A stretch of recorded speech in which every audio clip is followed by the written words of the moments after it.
వాట్సాప్లో ఎక్కడో చూశాను, ఒకటి వచ్చింది. ఒక వ్యక్తి చక్కగా మాట్లాడి చివరిలో అంటూ ఉన్నాడు, దశమి భాగం గురించి మాట్లాడాడు. ఇంట్లో ఎంతమంది ఉంటే అంతమంది కవర్లు తీసుకురావాలంట, కుక్కుంటే కుక్కు కవర్ కావాలంట, పిల్లుంటే పిల్లికి కూడా దశమి భాగం ఇవ్వాలంట అని చెప్తూ ఉన్నాడు. నేను అన్న మాట కాదు, మీ నెట్లో చూడండి, వచ్చింది 2-3 రోజులు అందరికీ వచ్చేసింది. ఫోటో పెడుతుంటాడు. అని అంటూ ఉన్నాడు, మీ ఇంట్లో 10 మంది ఉంటే 10 మంది 10% తీసుకురావాలి.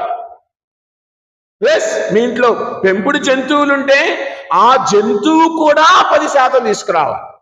పిల్లుంటే పిల్లికి 10%, కుక్కుంటే కుక్కకు 10%, ఇంకా ఏరే పక్షులుంటే ఆ పక్షి 10% అని ఆయన చెబుతూ ఉన్నాడు. ఏమిటి ఈ బోధ నేటి సమాజములో?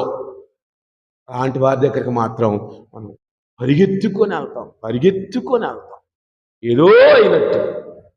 నిజమైన దేవాలయము మనం పోయిన వారం చదువుకున్నాం, అంతకు ముందు వారం చదువుకున్నాం. 3వ అధ్యాయం,